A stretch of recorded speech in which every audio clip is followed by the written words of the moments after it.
Straight line के 9वें खंड में आप सबका स्वागत है स्टूडेंट्स। आज हम लोग इस खंड में पढ़ेंगे the 2 point form of a line. इससे पहले स्टूडेंट हमने 7th पार्ट में पढ़ा था स्लोप इंटरसेप्ट फॉर्म और 8वें पार्ट में हमने पढ़ा था स्लोप पॉइंट फॉर्म, मतलब जिसमें एक स्लोप और एक पॉइंट दिया हो रहा था। आज इस अंक में पढ़ेंगे स्टूडेंट्स कि जब किसी स्ट्रेट लाइन में 2 पॉइंट का कंडीशन हो, दैट मींस उसमें 2 पॉइंट्स दिया हुआ हो तो उससे पास होने वाली जो सरल रेखा होगी स्ट्रेट लाइन होगा, उसका इक्वेशन क्या होगा। तो आज इसके ऊपर विशेष चर्चा करेंगे। तो आइए शुरू करते हैं।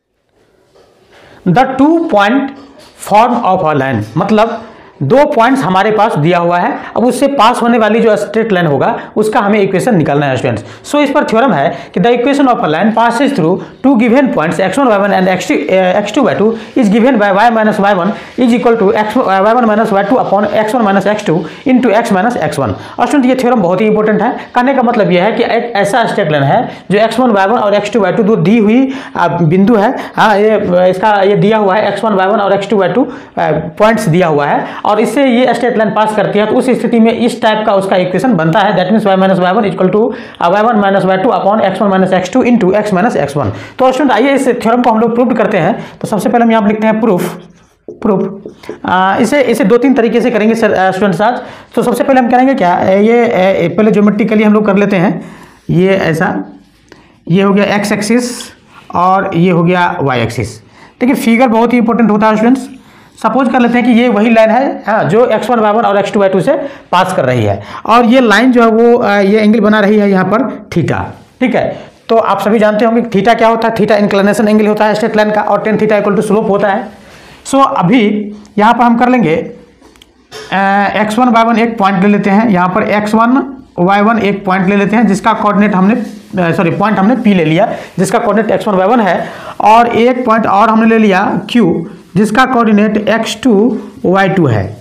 ठीक है, और यहाँ पर ये PQ इसको ले लेते हैं R है आर्बिट्रेरी पॉइंट, दैट मीन्स इसको x पे हमने सपोज कर लिया। ये 3 पॉइंट हमने लिया।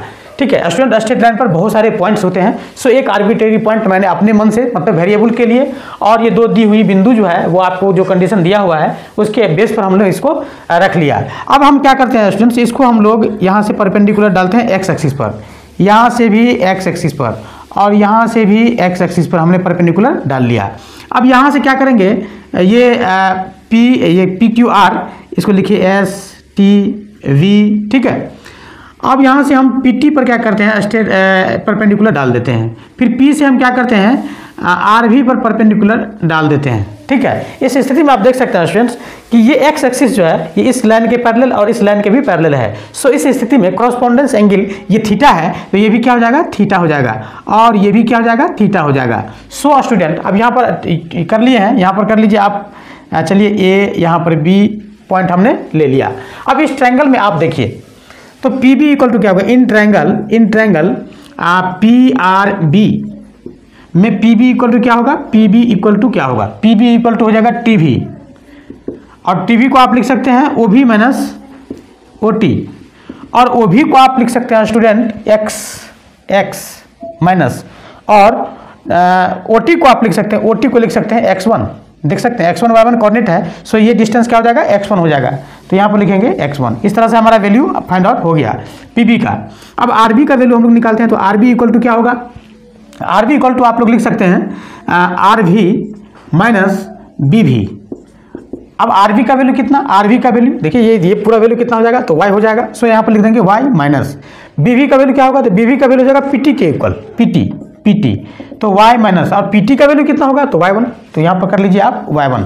इस तरह से हमारा वैल्यू आ गया। सो यहाँ पर अगर हम tan थीटा की बात करेंगे, सो tan थीटा इक्वल टू, तो tan थीटा इक्वल टू क्या होगा, RB अपॉन PB। सो RB अपॉन PB, तो RB का वैल्यू कितना है, y minus y1 upon x minus x1। इस तरह से हमारा वैल्यू आ गया इक्वेशन फर्स्ट। ठीक है, अब इसी तरह से स्टूडेंट हम कर लेते हैं इन ट्रायंगल APQ में, इन ट्रायंगल APQ में। अब आइए यहाँ पर क्या होगा, tan थीटा आप वैल्यू निकाल सकते हैं आसानी से, ज्योमेट्रिकली है, यहाँ पर कोई ज़्यादा ये नहीं है। तो tan थीटा इक्वल टू क्या होगा, तो PA अपॉन QA। PA का वैल्यू कितना होगा, देख सकते हैं आप, PA का वैल्यू हो जाएगा PT माइनस 80। इसको आप लिखें PT minus 80 upon Q A का वैल्यू क्या हो जाएगा, क्यू ए का वैल्यू हो जाएगा एस टी के इक्वल, एस टी के इक्वल।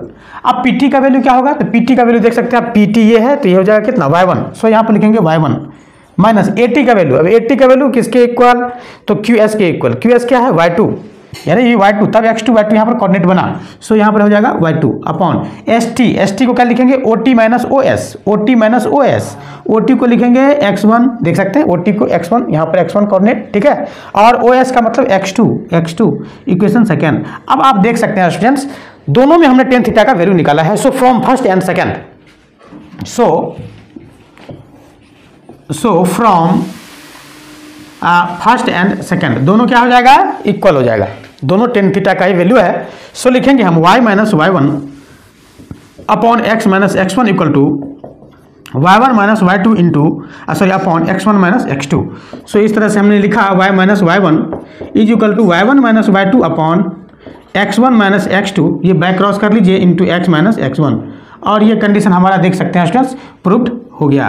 अब आइए सेकंड मेथड हम लोग कर लेते हैं, सेकंड मेथड, इसका दूसरा तरीका क्या है, देखिए स्टूडेंट्स सबसे अच्छा तरीका ये अभी जो मैं बताने जा रहा हूँ, ठीक है। इसमें करते क्या है, तो जैसे कि हमने स्लोप इंटरसेप्ट फॉर्म में एक इक्वेशन निकाला था y equal to m x plus c, ठीक है, ये स्ट्रेट लाइन का इक्वेशन है, हाँ, और ऐसा कहा गया था कि जनरल इक्वेशन या कोई भी equation y equal to m x plus c के फॉर्म में हम लोग लिख सकते हैं। सो हमने कोई भी स्ट्रेट लाइन को इस फॉर्म में हमने लिख लिया, बट कह रहा है but x1 y1 and x2 y2 lie on the line first, मतलब ये जो पॉइंट्स है हमारा x1 y1 और x2 y2, ये इक्वेशन फर्स्ट का जो पॉइंट है y equal to m x plus c जो स्ट्रेट लाइन है, ये पॉइंट इस स्ट्रेट लाइन पर है। इसका मतलब ये हो गया कि ये पॉइंट का जो वैल्यू है इस स्ट्रेट लाइन के इक्वेशन को सेटिस्फाइड करेगी। सो आप लिख सकते हैं y1 इक्वल टू, y के बदले में क्या लिखेंगे y1, इस पॉइंट के लिए x1 y1 पॉइंट के लिए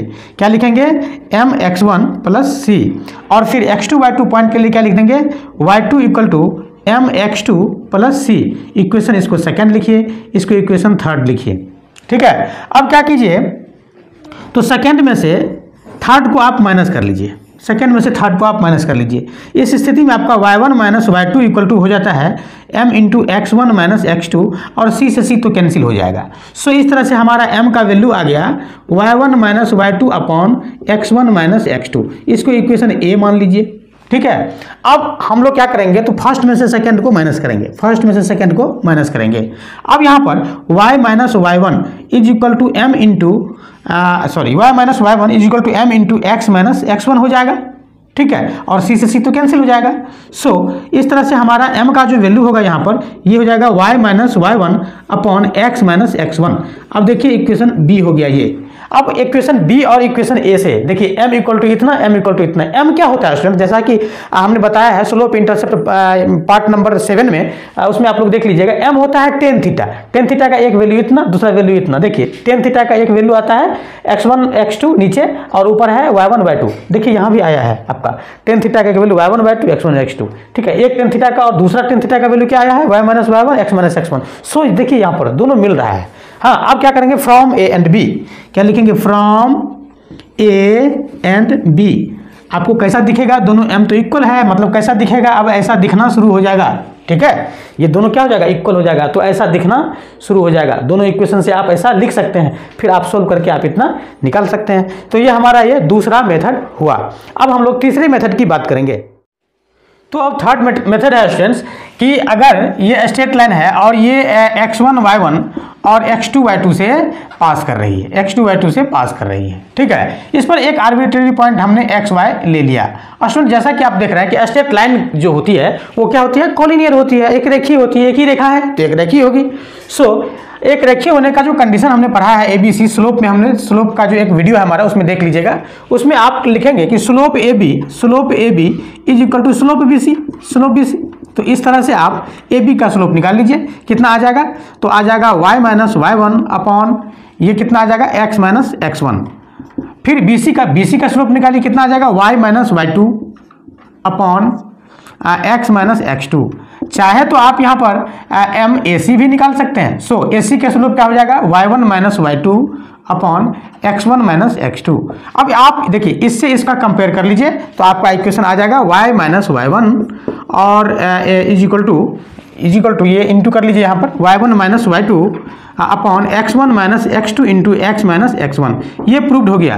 अब देखिए सर ये क्या है, हाँ इसको आप ऐसे भी लिख सकते हैं y minus y2 is equal to y1 minus y2 upon x1 minus x2 into x minus x2। दोनों इक्वेशन जो है दोनों का वैल्यू आपका सेम आएगा। ठीक है, आप यहाँ पर y माइनस y1 जनरली लोग रख लेते हैं, ठीक है, y माइनस y2 भी करते हैं तो आपका वैल्यू सेम ही आता है। सो आप ऐसा कर सकते हैं, इसको दो तरह से आप कर सकते हैं।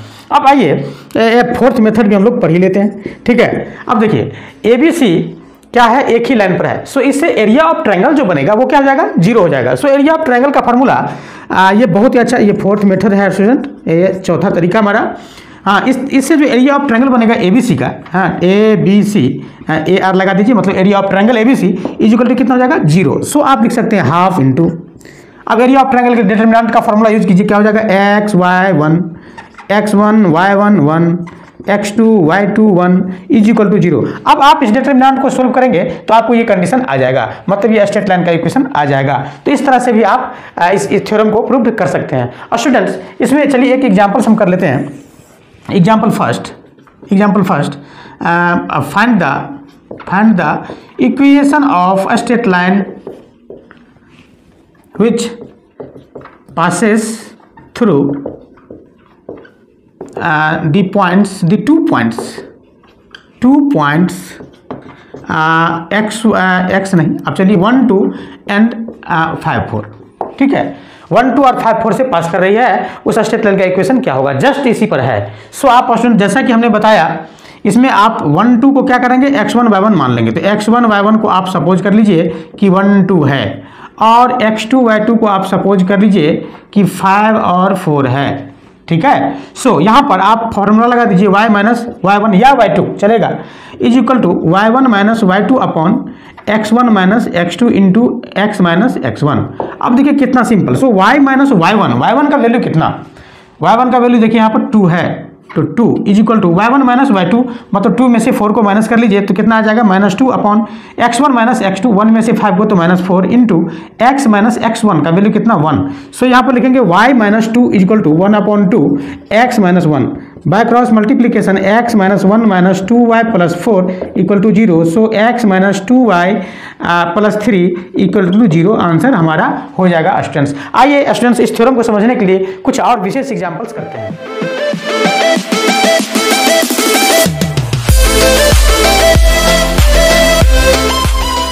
तो स्टूडेंट आप यहाँ दो एग्जांपल्स देख पा रहे हैं। लेट एग्जांपल नंबर 2 है, let ABC be triangle with A जिसका कोऑर्डिनेट है -2 -4, बी का है 0 0 और सी का है 4 4, and let D is the middle point of BC, find the equation of perpendicular drawn from B to AD। Student बहुत ही अच्छा क्वेश्चन है, इसमें कॉन्सेप्ट है स्टूडेंट्स। सबसे पहली बात तो इसका हम लोग फिगर ड्रॉ करेंगे अच्छे से, मतलब यहाँ पर लिखेंगे सोल्यूशन 2 का सोल्यूशन है ये, सो सोल्यूशन 2 लिखेंगे। अब यहाँ पर एक एक्सिस हमने ले लिया, ठीक है। अब देखिए एक कंडीशन आपका B तो ऑरिजिन है, तो B ऑरिजिन है, ए है आपका -2 -4, मतलब माइनस किस क्वाड्रेंट में आ जाएगा, ए यहाँ चलाएगा, मतलब -2 -4। बी का कहाँ है, तो ये बी तो ऑरिजिन है, तो 0 0, ठीक है। अब सी का क्या है 4 4, सो सी का 4 4 यहाँ पर हमने लिख लिया, 4 4 सपोज कर लिया कि यहाँ आ गया। अब हमारा जो फिगर बन जाएगा स्टूडेंट्स, ये इस तरह से फिगर हमारा बन जाएगा ट्रायंगल का। अब थोड़ा ये अच्छा नहीं लग रहा है, सो अच्छा फिगर बनाने के लिए हम क्या करते हैं, ऐसे खींच लेते हैं, ठीक है। ऐसा हमने ए बी और सी एक ट्रायंगल बना लिया। और स्टूडेंट ये बहुत ही अच्छा क्वेश्चन है। So middle point of BC, D क्या है, मिडिल पॉइंट ऑफ BC। सो यहाँ डी है, डी तो कोऑर्डिनेट ऑफ डी कितना हो जाएगा, कोऑर्डिनेट ऑफ डी कितना हो जाएगा। So middle point of BC, तो 4 और प्लस 0 बट्टा 2, तो कितना हो जाएगा 2 2। इस तरह से हमारा डी का कोऑर्डिनेट आ गया। अब कह रहा है कि find the equation of perpendicular drawn from B to AD। अब B से एक परपेंडिकुलर हम AD पर ड्रॉन करते हैं। तो सबसे पहले हम AD यहाँ पर खींच लेते हैं, तो सबसे पहले हमको सोचना है कि स्लोप ऑफ AD कितना होगा। तो स्लोप ऑफ AD कितना हो जाएगा, तो यहाँ पर देखिए इसका कोऑर्डिनेट कितना है, 2 2 है। सो 2 पॉइंट वाला जो स्लोप है, एक वीडियो है हमारा, 2 पॉइंट जब दिया हुआ है तो उसका स्लोप कितना हो जाएगा, तो y1 minus y2 upon x1 minus x2, तो 2 माइनस -4 मतलब 2 माइनस माइनस 4 अपॉन ये 2 माइनस माइनस 2, 2 माइनस माइनस 2, तो कितना आ जाएगा, तो 6 अपॉन कितना आ जाएगा 4, सो 3/2 इसका स्लोप आ गया। अब कह रहा है कि इससे एक बी से एक परपेंडिकुलर ड्रॉ करते हैं, कहाँ पर, एडी पर, यहाँ पर परपेंडिकुलर ड्रॉ करते हैं जिसका नाम एन रख लेते हैं, ठीक है। तो अब देखिए स्लोप ऑफ बी एन कितना हो जाएगा, तो स्लोप ऑफ बी एन क्या हो जाएगा, तो लिखेंगे -1 upon slope of A D. अब कहिएगा सर ऐसा क्यों लिखे हैं, क्योंकि ये ए डी जो है वो बी एन पर क्या है, परपेंडिकुलर है। परपेंडिकुलर का कंडीशन क्या होता है, m1 into m2 equal to -1, मतलब स्लोप ऑफ बी एन और स्लोप ऑफ ए डी का जब मल्टीप्लाई करेंगे तो -1 होगा, इसीलिए slope of B N is equal to -1 upon M A D, मतलब स्लोप ऑफ ए डी। तो यहाँ पर लिखेंगे माइनस, और एम ए डी नीचे है, ए डी का कितना है 3/2, तो ये कितना हो जाएगा 2/3। अब देखिए हमारा स्लोप भी निकल गया। अब आपको उस इक्वेशन का मतलब बी एन का इक्वेशन ऑफ बी एन आपको निकाल देना है, कितना सिंपल। तो इक्वेशन ऑफ बी एन के लिए कंडीशन क्या है, तो बी का पॉइंट है ओरिजिन से पास कर रही है, और इसके बाद एम स्लोप कितना है, तो -2/3 है। सो आपको मैंने बताया था कि इसका इक्वेशन क्या होगा, y equal to mx, slope intercept form जो है हमारा पार्ट नंबर 7, इसमें ओरिजिन से गुजरने वाली और स्लोप रहने वाली रेखा का समीकरण है ये। सो y इक्वल टू हमने mx कर लिया, सो यहाँ पर लिखेंगे y इक्वल टू m का वैल्यू कितना है, तो -2/3 और यहाँ x का x, सो इसको आप फाइनली लिख सकते हैं 2x + 3y इक्वल टू 0, और इस तरह से हमारा आंसर हो गया स्टूडेंट्स, मतलब इक्वेशन ऑफ bn निकल गया। अब आइए एग्जाम्पल नंबर 3 की बात करते हैं। सोल्यूशन 3 लिखते हैं यहाँ, सोल्यूशन 3, ठीक है। 3 का solution, the vertices of a triangle are A B C, हमारा वर्टिज दिया हुआ है यहाँ पर देख सकते हैं। हाँ, इसमें फिगर वगैरह बनाने की कोई जरूरत नहीं, हालांकि फिगर की जरूरत यहाँ भी नहीं थी, बट कर लिए तो अच्छा ही किए। हाँ, ए का कोऑर्डिनेट कितना है, ए का कोऑर्डिनेट है 8 2, बी का कोऑर्डिनेट है -4 6, और सी का कोऑर्डिनेट है -2 -4। अब ये ट्रायंगल की बात है, वर्टेज का कोऑर्डिनेट दिया हुआ है, सो आंख बंद करके सबसे पहले हम इसको सेट कर लिया। अब आइए find the equation of altitude through a, मतलब ए से गुजरने वाली जो बीसी पर जो परपेंडिकुलर होगा उस लाइन का इक्वेशन क्या होगा। सिंपल, देखिए स्लोप ऑफ बीसी कितना, एम बीसी कितना, इसको ए डी सपोज कर लीजिए, एम बीसी कितना हो जाएगा, मतलब बीसी का ढाल कितना हो जाएगा, तो 6 -4 मतलब y1 - y2 upon x1 - x2, तो बाद में कर लेंगे, -2, इसको आप लिखेंगे 10 अपॉन -2, मतलब -5 है इसका स्लोप, ठीक है। BC का स्लोप हो गया -5, तो AD का स्लोप कितना होगा, तो BC और AD क्या है, since BC perpendicular to AD, so slope of AD कितना होगा बताइए, तो AD हो जाएगा 1/5।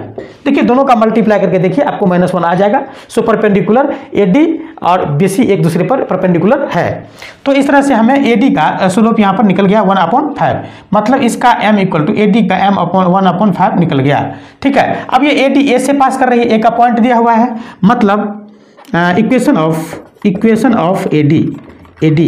अब देखिए जिसका स्लोप दिया हुआ है और पॉइंट दिया हुआ है, तो स्लोप पॉइंट का इक्वेशन पार्ट नंबर 8 में स्लोप पॉइंट हमने पढ़ा, y - y1 is equal to m into x - x1। So उस फॉर्मूला को हम यहाँ पर लगा देंगे, तो y - y1 का वैल्यू कितना आ जाएगा 2, और m का वैल्यू 1/5 इंटू x - 8, और यही हमारा आंसर हो गया स्टूडेंट्स, मतलब 5y - 10 इक्वल टू x - 8। चाहे तो आप और इसको सिंपल कर सकते हैं, x - 5y, और यहाँ पर हो जाएगा +2 इक्वल टू 0, और इस तरह से हमारा आंसर आ जाएगा स्टूडेंट्स। ये सारे पार्ट्स को उठा के एक जगह दे दिया, और इस तरह से हमारा आंसर आ गया। आइए हम लोग एक बहुत अच्छा एग्जाम्पल है स्टूडेंट्स, एग्जाम्पल नंबर 4 होगा, सो 4 को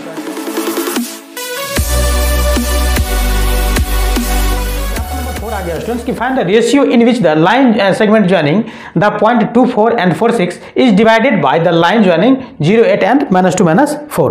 कहने का मतलब ये है स्टूडेंट्स, क्वेश्चन को हमें पहले सब अच्छी तरह से समझना है कि ये जो लाइन ज्वाइनिंग है, देखिए ये जो लाइन ज्वाइनिंग है, ये लाइन ज्वाइनिंग है कितना का, तो 2 4 का और 4 6 का ये लाइन ज्वाइनिंग है। इसको ये भी एक लाइन ज्वाइनिंग है, ये भी एक लाइन है, इसके द्वारा एक निश्चित रेशियो में कट कर रही है, मतलब इसको लेमडा और 1 के रेशियो में कट कर लीजिए, किसके द्वारा, तो 0 8 और -2 -4 के द्वारा इसको कट कर लीजिए, ठीक है, लेमडा इज टू 1 के रेशियो में। सो स्टूडेंट अगर आप इसको ये इसको A B, इसको C और इसको D, अब देखिए, और इसको कर लीजिए O, तो सपोज कीजिए कि अगर इसको λ:1 के रेशियो में ये 0.8 और -2.4 वाला जो लाइन है ये ए बी को कट कर रही है, मतलब सी डी जो है ए बी को कट कर रही है λ:1 के फॉर्म में। सो λ:1 में ओ का कोऑर्डिनेट कितना हो जाएगा, मतलब कोऑर्डिनेट ऑफ ओ कितना हो जाएगा, कोऑर्डिनेट ऑफ ओ कितना आ जाएगा।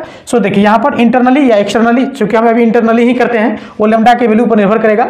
हाँ, सो इसको आप लिख सकते हैं mx2 फॉर्मूला है तो लिखेंगे 4λ + 2 अपॉन इसको λ + 1, और ये जो x कोऑर्डिनेट y कोऑर्डिनेट कितना हो जाएगा, तो 6λ प्लस ये कितना हो जाएगा 4 अपॉन λ + 1। अब ये o का कोऑर्डिनेट है, चूंकि ये इसके द्वारा इंटरसेक्ट हो रही है, मतलब कट कर रही है। सो ये इस पॉइंट का जो इक्वेशन होगा, इस सी डी का जो इक्वेशन होगा, इस लाइन का जो इक्वेशन होगा, ये पॉइंट उसको सेटिस्फाइड करेगी, क्योंकि वो पॉइंट इस पर भी है। सो आप इसका इक्वेशन निकालिए, इक्वेशन ऑफ सी डी क्या आ जाएगा इक्वेशन। सो देखिए यहाँ पर y - y1 y2 इसको x1 y1 इसको मान लिए, x2 y2 इसको मान लिए, y1 - y2 8 4 12 हो जाएगा, और ये कितना आ जाएगा 2, और यहाँ x - x1 का वैल्यू 0। सो आप इसको लिख सकते हैं 2y - 16 = 12x। इसको आप लिख सकते हैं 12x - 2y + 16 = 0। रहने दीजिए, कट आउट करेंगे बाद में। तो equation of C D, but ये जो पॉइंट है स्टूडेंट्स, वो जो पॉइंट है, बट वो लाई ऑन किस पर, सी डी पर। सो अब आप इसका वैल्यू यहाँ पर रख सकते हैं, तो कितना लिखेंगे यहाँ पर देखिए 12 × x के बदले में इतना, तो 12 × x के बदले में कितना रखेंगे, तो 4λ + 2 अपॉन λ + 1, और लिखेंगे -2y का वैल्यू कितना, तो 6λ + 4 अपॉन λ + 1, और फिर लिखेंगे 16 = 0। सही है। अब इसको आप सॉल्व कर लीजिए, कितना हो जाएगा, 12 × 4 = 48 हो जाएगा, 48 में से 12 घट जाएगा, 36 आ गया। ठीक है, 36λ। देखिए 12 दूनी 24 हो गया, 24 में से 8 घट गया तो 16 हो गया, +16 हो गया। ठीक है, अब देखिए 16λ + 16 ना, तो +16λ, तो इसको कर लीजिए +16λ, तो 36 और 16 कितना हो जाएगा 52λ, और +16 तो 16 का कितना हो जाएगा 32। सो = कितना आ जाएगा 0। ठीक है, इसको सोल्व करेंगे आपको इतना आ जाएगा। सो यहाँ पर स्टूडेंट आपका लैम्डा का जो वैल्यू है -32/52 आ रहा है। कहने का मतलब है कि -4 से काट दीजिए, 4 8 32, 13 चौका 52, मतलब 8:13 में ये निगेटिव वैल्यू ये दर्शाता है कि वो इसको इंटरनली नहीं एक्सटर्नली डिवाइड कर रही है। ठीक है, सो यहाँ पर रेशियो हो जाएगा आपको, रेशियो हो जाएगा आपको 8:13 एक्सटर्नली, इस तरह से हमारा रेशियो हो जाएगा स्टूडेंट्स। आइए एक एग्जांपल और देखते हैं कि कोई ट्रायंगल्स है। ठीक है, कोई ट्रायंगल्स है, बहुत अच्छा एग्जांपल्स है, ये हर एक बुक में आपको मिल ही जाता है। 1 2 इसका है, बी का कोऑर्डिनेट चलिए 0 - 1 है, और सी का कोऑर्डिनेट चलो -4 ले लेते हैं, और यहाँ पर ये -2 और -6 ले लेते हैं। हाँ, कहेगा इसका मीडियन का इक्वेशन क्या होगा, तो मीडियन क्या होता है स्टूडेंट्स, देखिए ये एबीसी एक ट्रायंगल है, इसका मीडियन ए से पास करने वाली मीडियन क्या कौन सी होगी, ये मीडियन क्या करती है, तो इसको मिडिल पॉइंट पर कट करती है। सो यहाँ पर हमने लिखा डी, तो ए डी हो जाएगा एक मीडियन, फिर इसी तरह से बी ई हो जाएगा दूसरा मीडियन। अब ये भी मिडिल पॉइंट है किसका, ए सी का, ई क्या है मिडिल पॉइंट है AC का। इसी तरह से आप यहाँ पर F कर सकते हैं, F क्या है मिडिल पॉइंट AB का। अब मीडियन का इक्वेशन आप आसानी से निकाल सकते हैं। सो यहाँ पर D का कोऑर्डिनेट कितना होगा, देखिए D का कोऑर्डिनेट कितना हो जाएगा, तो दोनों चूंकि मिडिल पॉइंट है तो 0 + -2/2 मतलब -1। इसी तरह से -4 -6 -10/-5 आ जाएगा। ठीक है, अब आप AD का इक्वेशन निकाल सकते हैं, 2 पॉइंट आपका दिया हुआ है, फॉर्मूला आपको मालूम है। सो आप AD का इक्वेशन आसानी से निकाल सकते हैं, मतलब एक मीडियन ऐसे निकल जाएगा। फिर BE का इक्वेशन आप इसी तरह से निकाल सकते हैं, E का कोऑर्डिनेट कितना आ जाएगा, दोनों को ऐड कर दीजिए, कितना आ जाएगा -1/2, और ये कितना आ जाएगा -2। इस तरह से अब AE का इक्वेशन BE का इक्वेशन निकाल सकते हैं। तो इस तरह से भी मीडियन का इक्वेशन निकाला जा सकता है। और स्टूडेंट्स आई होप कि ये वीडियो आपको अच्छा लगा होगा, अगर अच्छा लगा होगा तो अपने दोस्तों के साथ शेयर जरूर कीजिएगा। Thank you.